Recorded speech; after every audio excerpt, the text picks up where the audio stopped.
دنیاپور جامعہ مسجد الخضرا کی انتظامیہ کے زیر اہتمام محفل میلاد النبی صلی اللہ علیہ وسلم منعقد ہوئی۔ محفل میلاد النبی میں معززین علاقہ، تاجر برادری، سیاسی و سماجی شخصیت اور شہریوں نے کثیر تعداد میں شرکت کی۔ مزید دیکھتے ہیں ڈاکٹر قاسم عباس بلوچ کی اس رپورٹ میں۔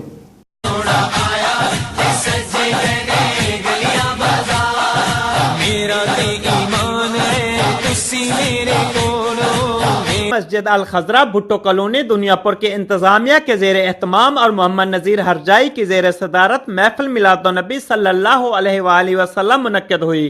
محفل میلاد النبی کا آغاز تلاوت کلام پاک سے کیا گیا۔ تلاوت کلام پاک پیش کرنے کی سعادت قاری عبد الرشید نے حاصل کی۔ شہنشاہ نقابت قدیر عالم قادری نے نقابت کے فرائض سر انجام دیے۔ ثنا خوان مصطفیٰ، محمد صغیر سلیم قادری اور محمد خالد قریشی و دیگر نے بارگاہ رسالت میں ہدیانات و کلام پیش کیے۔ علامہ قاری عبداللطیف فریدی نے محفل میلاد النبی کے شرکا سے خصوصی خطاب کرتے ہوئے فضائل محمد و آل محمد پر روشنی ڈالی اور حضور اقدس حضرت محمد صلی اللہ علیہ وآلہ وسلم کے حسن و اخلاق اور عملی زندگی کی بیشتر مثالوں سے حاضرین کے قلوب کو منور کیا۔ محفل میلاد النبی میں معززین علاقہ، تاجر برادری، سیاسی و سماجی شخصیات اور کیمرہ ٹیم کے ساتھ ڈاکٹر قاسم عباس بلوچ، فراز نیوز لودھرا۔